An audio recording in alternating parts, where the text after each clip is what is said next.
Welcome to the Banker Lamp. Please enjoy the video.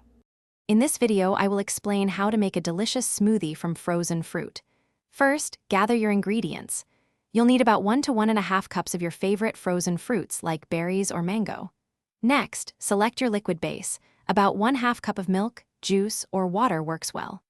Don't forget any optional boosts, such as a scoop of protein powder or a small handful of fresh spinach for extra nutrients.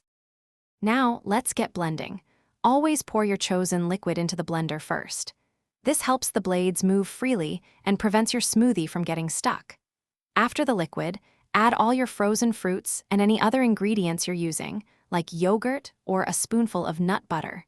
Make sure the lid is securely fastened before you begin blending to avoid any messy spills. To achieve the perfect smoothie consistency, start your blender on a low setting and gradually increase the speed. If your blender has a tamper, use it to push the ingredients towards the blades, ensuring everything gets incorporated evenly. If your smoothie is too thick, add liquid 1 tablespoon at a time until it reaches your desired texture. Avoid adding too much at once, as it can quickly become too thin. Once your smoothie is perfectly blended, pour it into a glass without delay. Smoothies are best enjoyed fresh, so don't let it sit for too long. For an extra touch, you can garnish it with a few fresh fruit slices, a sprig of mint, or a light sprinkle of granola. Now, take a moment to savor your delicious, homemade frozen fruit smoothie. It's a quick and healthy treat.